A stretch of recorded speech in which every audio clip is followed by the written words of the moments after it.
मैं खुश हूँ, मैं दुखी हूँ, मैं एक्साइटेड हूँ या मैं घबरा रही हूँ। ये क्या आप एक डांसर हैं या फिर एक्टर हैं या थिएटर करना पसंद करते हैं, पर सबसे बड़ा चैलेंज आपके सामने ये आ रहा है कि आप एक्सप्रेस नहीं कर पा रहे हैं, अपनी ऑडियंस से कनेक्ट नहीं कर पा रहे हैं। सो आज मैं आपके लिए लाई हूँ बहुत ही एक ईजी सा ट्यूटोरियल वीडियो, जिससे आप अपनी ऑडियंस से किस तरीके से कनेक्ट किया जाता है, किस तरीके से एक्सप्रेस किया जाता है, ये सीख पाएंगे बहुत ही ईजी वे में। हेलो एवरीवन, मैं हूँ श्रुति पालेचा, मैं हूँ एक कथक डांसर और आज मैं आपके लिए लेके आई हूँ एक ईजी सा ट्यूटोरियल वीडियो आई मूवमेंट पर। किस तरीके से हमारे आई मूवमेंट होने चाहिए ताकि हम ऑडियंस से कनेक्ट कर सकें, ताकि हम हमारे एक्सप्रेशंस को बोल्डली एक्सप्रेस कर सकें। हम हमारे जो भी मन में है, जो भी हम एक्सप्रेस करना चाह रहे हैं, वो खुल के एक्सप्रेस करें, चाहे वो डांस हो, चाहे वो एक्टिंग हो, चाहे वो थिएटर हो या लाइव परफॉर्मेंस हो, किसी भी तरीके का परफॉर्मेंस हो। सो फर्स्ट थिंग हमें समझना चाहिए कि आईज जो है हमारी, जो हमारी आंखें हैं, वो बेस्ट मीडियम है कनेक्शन का। हमारे इमोशंस जो हैं वो बहुत ही ज़्यादा ट्रांसफर होते हैं हमारी आंखों से। हमारे डायलॉग्स कनेक्ट करते हैं हमें, लेकिन हमारी आईज जो होती हैं वो ज़्यादा कनेक्ट करती है हमारे ऑडियंस को। मैं खुश हूँ, मैं दुखी हूँ, मैं एक्साइटेड हूँ या मैं घबरा रही हूँ, ये सब हम हमारे आंखों से दिखा सकते हैं। अगर मैं नहीं भी बोलूँगी ये वर्ड्स तो भी आप समझ जाएंगे। इसका मतलब था कि मैं किसी को ढूंढ रही हूँ, मैं किसी को देख रही हूँ। इसका मतलब था मैं किसी से जेलस फील कर रही हूँ। तो यही तरीका होता है हमारी आईज से किस तरीके से कनेक्ट किया जाए हमारी ऑडियंस से। सो आज मैं आपको बताऊंगी 8 टाइप्स ऑफ आई मूवमेंट जो कि अभिनय दर्पण में बताए गए हैं। ये सिर्फ डांस में एप्लीकेबल नहीं है या फिर क्लासिकल डांस में, क्योंकि क्लासिकल डांसर्स इसको पढ़ते हैं, तो ऐसा जरूरी नहीं कि Kathak, Bharatanatyam, Kuchipudi, TC dance forms में ही यूजफुल है। नहीं, किसी भी तरीके का डांस फॉर्म हो। जेलस बताना होगा तो आप ऐसे ही बताएंगे ना, खुशी बताना होगा तो ऐसे ही बताएंगे। तो डांस फॉर्म में एक्सप्रेशन का तो तरीका एक ही है ना भैया। हम क्लासिकल डांसर्स पढ़ते हैं, वो जरूरी नहीं है कि सिर्फ क्लासिकल डांस में ही यूजफुल हो।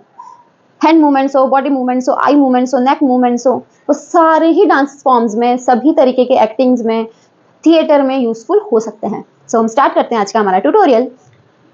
फर्स्ट आई मूवमेंट है समदृष्टि। सम का मतलब होता है इक्वल और सामने की तरफ देखना। सो समदृष्टि का मतलब हुआ सामने की तरफ देखना। इसका यूज डांस में किस तरीके से किया जाएगा? डांस के स्टार्टिंग में कि हम खड़े हैं स्टेज पर और सामने की तरफ हमारी नजर है, सम देते हुए है। अगर सम सामने का है तो नजर भी सामने होगी। किसी मूर्ति को देखते हुए, किसी सुंदर चीज को देखते हुए, इस तरीके से सुंदर बताया जाता है। किसी सुंदर चीज को हम देखे ही जा रहे हैं, देखे ही जा रहे हैं, तो ये समदृष्टि कहलाएगी आपकी, मतलब सामने की तरफ देखना हमारा समदृष्टि कहलाता है। एक्टिंग में, डांस में इक्वली इसका यूज होता है। किसी को आश्चर्य से देखना समदृष्टि का यूज है। सेकंड पार्ट है हमारा इसी में, मतलब सेकंड टाइप है आलोकित दृष्टि। सभी दूर देखना, आंखों को इस तरीके से घुमा कर देखना।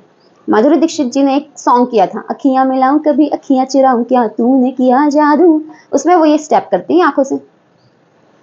हो सकता है आपको कभी किसी ने सिखाई ना हो या आपको टिपिकल लग रहा हो इसे परफॉर्म करना, तो मैं बताती हूँ आज किस तरीके से होगी। हमारी आंखों को साइड में लेके जाएंगे, दोनों इक्वली ऊपर लेके जाएंगे, धीरे धीरे लेफ्ट डायरेक्शन में लाएंगे और नीचे घुमाते हुए सामने की तरफ लाएंगे। ये हो गया आलोकित दृष्टि। पूरे संसार को देखना, सभी वस्तुओं को देखना, आंखों को घुमाकर कहलाएगा आलोकित दृष्टि। इसका यूज भी इसीलिए किया जाता है, सभी चीजों को देखना, डर को महसूस करना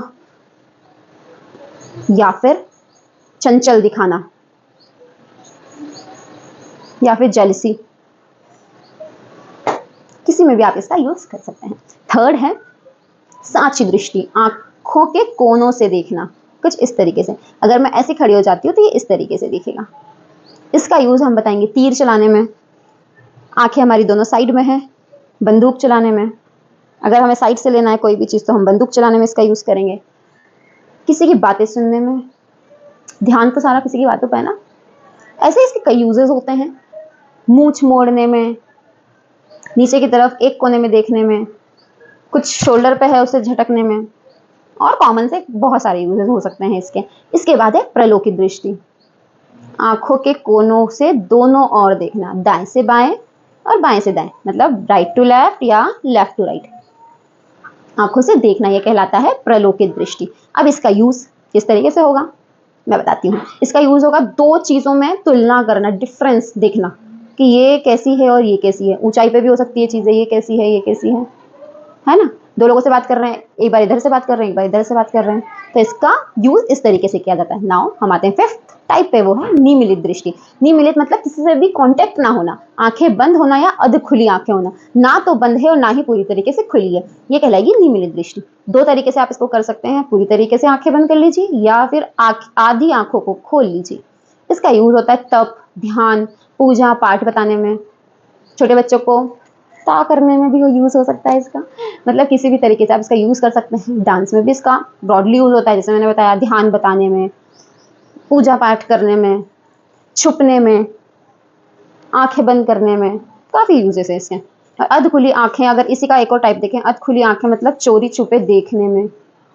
अब आते हैं सिक्स्थ पार्ट पे, जो है उल्लोकित दृष्टि। उल्लोकित मतलब ऊपर की तरफ देखना, और इसके बाद सेवेंथ पार्ट वो है नीचे की तरफ, मतलब अवलोकित दृष्टि। उल्लोकित दृष्टि आंख ऊपर करके देखी, इसका यूज हो सकता है ऊपर की तरफ देखने में, भयंकर तूफान आ रहा है, भयंकर बारिश हो रही है, बिजली कड़क रही है, उसे देखने में, या फिर सुंदर चीजें देखने में, सनसेट देखने में, कोई सा ऊपर लगा है बहुत अच्छा सा आम और तोड़ना है उसको, उसे देखने में, किसी भी तरीके से इसका यूज कर सकते हैं आप। अवलोकित दृष्टि नीचे देखने में, परछाई देखने में, नीचे कोई सी चीज गिर गई उसे देखने में, या फिर आप इसका यूज और कर सकते हैं, या फिर शर्म बनाने में अवलोकित दृष्टि का यूज हो सकता है। मूर्छा, मूर्छा बताना मतलब अनकॉन्शियस माइंड बताने में भी इसका मतलब आपको बेहोशी या चक्कर आ रहे हैं, उसमें भी अवलोकित दृष्टि का यूज होता है। आलोकित दृष्टि का भी यूज बेहोशी या चक्कर बताने में हो सकता है। अब now the last type is अनुवृत्त दृष्टि। ऊपर नीचे कंटिन्यूसली और फास्ट देखना, क्या कहलाएगा? अनुवृत्त दृष्टि। गुस्सा आने में, गुस्सा दिखाने में आप अनुवृत्त दृष्टि का यूज कर सकते हैं। ऊपर नीचे इक्वली देखने में कि क्या हो रहा है ऊपर, क्या हो रहा है नीचे, कोई चीज ऊपर देखना है फिर नीचे देखना है, कंपेयर करने में। डांस में इन अनुवृत्त दृष्टि का यूज किस तरीके से किया जाएगा, या आप मुझे कमेंट सेक्शन में बताएंगे। और ये भी बताना ना भूलें कि ये वीडियो आप लोगों को कैसा लगा।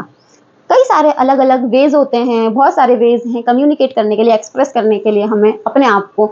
और अगर आप ये सब सीखना चाहते हैं तो आप मुझे कमेंट सेक्शन में बता सकते हैं। तो मैं क्या करूँगी, इसकी एक सीरीज ले आऊँगी पूरी। जैसे हमने आई मूवमेंट सीखा है, वैसे ही गर्दन का मूवमेंट, वैसे ही शीश मतलब हमारे सिर का मूवमेंट कैसा होना चाहिए परफेक्टली एक्सप्रेस करने को हमारे अपने आप को, और स्माइल कैसी होना चाहिए, कब कब कितना बोल्ड मूवमेंट होना चाहिए, कब कितना बोल्ड एक्सप्रेस करना है, कब कितना कम होना चाहिए हमारा मूवमेंट, ये सब भी अगर आप सीखना चाहते हैं तो आप मुझे कमेंट सेक्शन में बता सकते हैं till to the next video, bye bye.